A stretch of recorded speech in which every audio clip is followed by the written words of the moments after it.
This is my first motorbike, so I cannot compare it to anything else. After 2 weeks of ownership and using it daily, let me give you my thoughts on the V-Cruise 125. First of all, let's start with the looks. If it didn't have L plates on, you would mistake it for a larger cc bike. I parked next to a Kawasaki Z650 and it didn't look dwarfed by it. The dimensions are roughly the same size as the 302 300 cubic centimeters V-Cruise.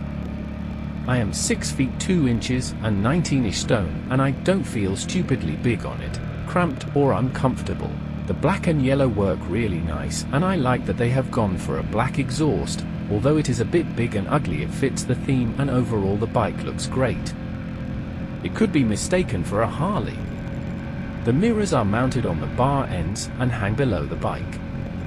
I was going to change them to the opposite handle so they faced upwards, but after using the bike for a couple of weeks, I find that they do a decent job of showing what is behind, and they suit the look of the bike.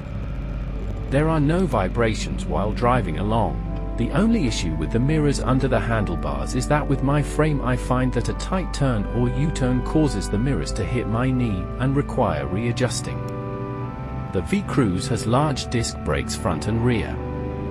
They do a good job of stopping the bike. I have never felt like they were going to let me down or not stop in time. I had to get the brake pedal moved because I found its factory position uncomfortable to use with my size. However, that was easy enough to do with an Allen key and a couple of minutes of adjusting. There is a 6-speed gearbox on the bike and it provides smooth changes. The only thing I have noticed is it is a bit clunky going down to first gear. Also, sometimes it takes a couple of attempts to find neutral. Maybe this is me being new and not used to gear changing. Being a 125, it struggles in a headwind. My frame doesn't allow it past about 53 to 56 miles per hour in this situation, and it is really struggling. However, I have had it up to 70 on a long straight stretch of road, but it was right near the end of the rev range and quite loud.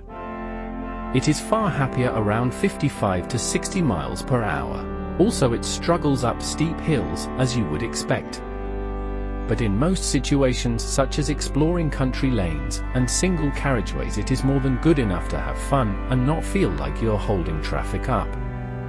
Though you're not going to win any speed awards or races.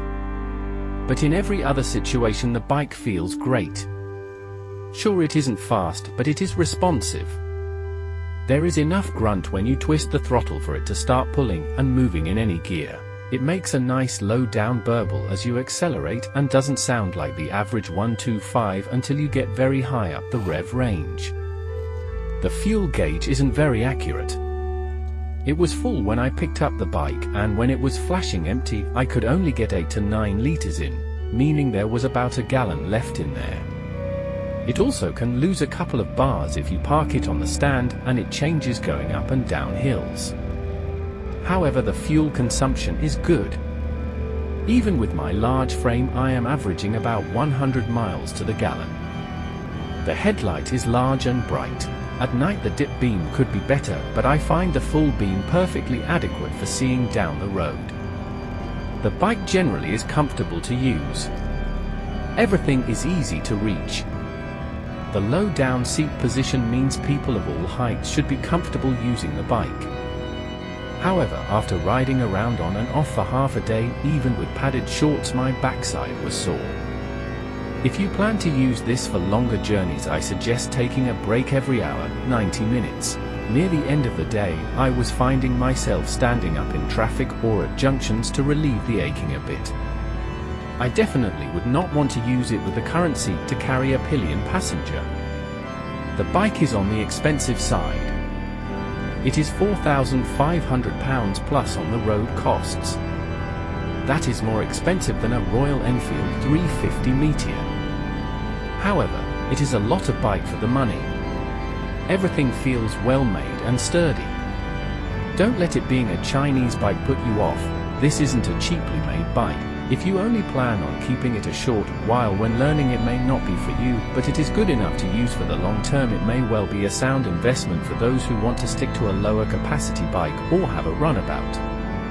I believe this bike is a great first bike to learn on for most ages and sizes, and has the looks and capabilities to be a bike worth using for a long time for city riding and exploring country lanes.